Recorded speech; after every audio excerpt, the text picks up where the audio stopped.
ঘরে খুব সহজেই পারফেক্ট ঝরঝরে পোলাও কিভাবে বানিয়ে নেওয়া যায় সেই রেসিপিটাই কিন্তু আজকে তোমাদের সঙ্গে শেয়ার করছি। অনেকেই পোলাও বানাতে গেলে অনেক ঝামেলার মধ্যে পড়ে, কখনো চালটা বেশি সেদ্ধ হয়ে যায়, আবার কখনো শক্ত থেকে যায়। তাই আজকে এই পুরো রেসিপিটা দেখো, রেসিপির মধ্যে কিন্তু থাকবে ঝরঝরে পারফেক্ট পোলাও তৈরি করার কিছু টিপস অ্যান্ড ট্রিক্স। এই রেসিপিটা ফলো করে তোমরা যদি ঘরে পোলাও বানাও, তোমাদেরটাও কিন্তু হবে একদম পারফেক্ট। নমস্কার বন্ধুরা, বাংলা রান্নাঘর চ্যানেলে তোমাদের সবাইকে অনেক স্বাগত। আজকের পুরো রেসিপিটা দেখো, আশা করছি তোমাদের ভালো লাগবে। তাহলে কথা না বলে চলো রেসিপি শুরু করা যাক। সবার প্রথমে এখানে আমি নিয়ে নিচ্ছি পোলাওর চাল। পোলাওর চাল নিয়েছি একটু লম্বা ধরনের চিকন চালগুলো হলেই কিন্তু বেশি ভালো হয়। তোমরা যে কোনো চাল নিতে পারো, পোলাও বা বিরিয়ানি রাইসও নিতে পারো। 2 কাপ এখানে আমি পোলাও চাল নিয়েছি। এটাকে ভালো করে 4-5 বার ধুয়ে এর মধ্যে জল দিয়ে দিয়েছি।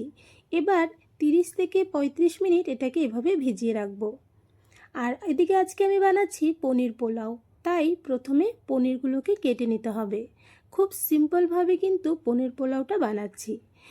তোমরাও খুব সহজেই এটা ঘরে বানিয়ে নিতে পারবে এই রেসিপিটা ফলো করলে। এবার এখানে আমি 100 গ্রামের মতন পনির নিয়েছি, তোমরা চাইলে বেশিও দিতে পারো। পনিরটাকে আমি কিন্তু ছোট ছোট টুকরোতে কেটে নিচ্ছি। পনিরের টুকরোগুলো আমি একটু বড় রেখেছি, তোমরা তোমাদের পছন্দ মতো সাইজে কেটে নিতে পারবে। এইবার চলে আসলাম গ্যাসে।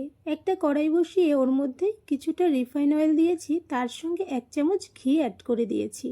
এর মধ্যে প্রথমে আমি পনিরের টুকরোগুলো হালকা একটু লবণ দিয়ে ভেজে নিচ্ছি। লাল লাল করে পনিরের টুকরোগুলো কিন্তু ভেজে নিতে হবে।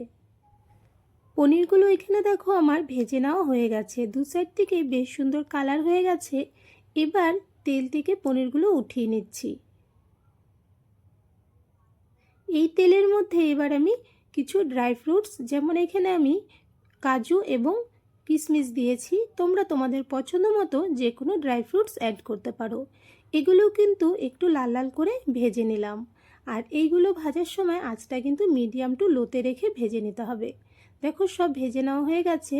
এই তেলের মধ্যে আরও 1 চামচ আমি ঘি অ্যাড করেছি, তোমরা চাইলে এখানে রিফাইন অয়েলও অ্যাড করতে পারো।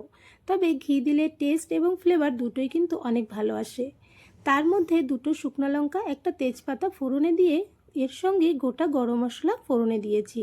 গোটা গরম মশলাতে ছিল লং, দারচিনি এবং এলাচ। গরম মশলাটা একটু ভেজে নেওয়ার পর এর মধ্যে 1/2 চামচ গোটা জিরে দিয়ে একটু নেড়েচেড়ে ভেজে নিয়েছি। এইবার আমি যে চালগুলো ভিজিয়ে রেখেছিলাম সেগুলো কিন্তু খুব সুন্দরভাবে ভিজে গিয়েছে, কালারটা দেখো অনেকটা সাদা সাদা হয়ে গেছে। এগুলোকে আমি জল ঝরিয়ে নিয়েছিলাম, সেই জল ঝরানো চাল দিয়েছি, তার সঙ্গে পরিমাণ মতন দিয়ে দিয়েছি লবণ। আর কিন্তু লবণ অ্যাড করব না, পরিমাণ মতো লবণটা আমি এখানে অ্যাড করেছি। লবণ দিয়ে ভালো করে একটু নেড়েচেড়ে মিশিয়ে নিলাম। আর তারপরে এর মধ্যে ভেজে রাখা পনির এবং কাজু কিশমিশ দিয়ে দিয়েছি। তোমরা চাইলে এইখানে চেরা কাঁচা লঙ্কাও অ্যাড করতে পারো। আমার ঘরে ছোট বাচ্চা আছে, যেই কারণে চেরা কাঁচা লঙ্কাটা এখানে আমি স্কিপ করেছি। এবার সব কিছুকে ভালো করে নেড়েচেড়ে মিডিয়াম টু লো আঁচে এটাকে 3-4 মিনিট ভেজে নিয়েছি। ভাজাটা ভালো হলে কিন্তু পোলাওটা অনেক বেশি ঝরঝরে হবে। এইবার এর মধ্যে অ্যাড করে দিলাম ফুটন্ত গরম জল। জলের মাপটা কিন্তু খুবই ইম্পর্টেন্ট।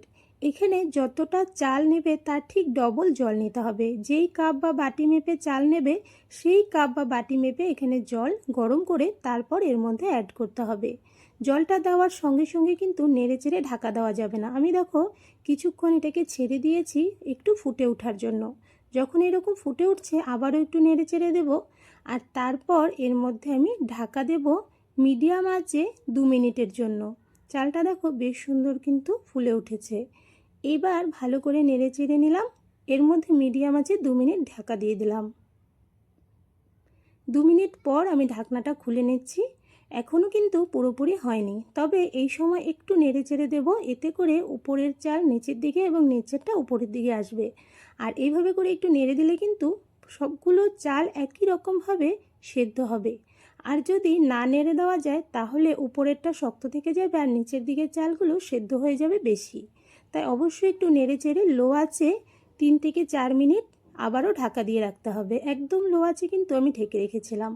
আর এখন দেখো পারফেক্টলি কিন্তু বয়েল হয়ে গেছে চালগুলো, না ভেঙেছে, না বেশি নরম হয়েছে, না শক্ত আছে, একদম পারফেক্টলি কুক হয়েছে চালগুলো। এবার আবারও একটু নেড়েচেড়ে নিয়ে উপর থেকে অল্প গরম মশলার গুঁড়ো, তার সঙ্গে 1 চামচ দিয়েছি ঘি। এবার ভালো করে একটু মিশিয়ে নিচ্ছি, মিশিয়ে এটাকে আমি ঢাকা দিয়ে দেবো 2-3 মিনিটের জন্য। আর এখানে আমি আরও একটা টিপস দিচ্ছি, প্রথমে আমরা যে চালটা ভিজিয়ে রেখেছিলাম আধা ঘন্টার জন্য, সেইটা কিন্তু অবশ্যই করবে।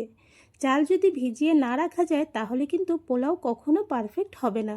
সবসময়ই পোলাও তৈরির সময় চালকে ভালো করে ধুয়ে 20 থেকে 30 মিনিট ভিজিয়ে রাখবে, তাহলে পোলাও তৈরির পর একদম ঝরঝরে হবে এবং চালটা কিন্তু একদমই শক্ত থাকবে না।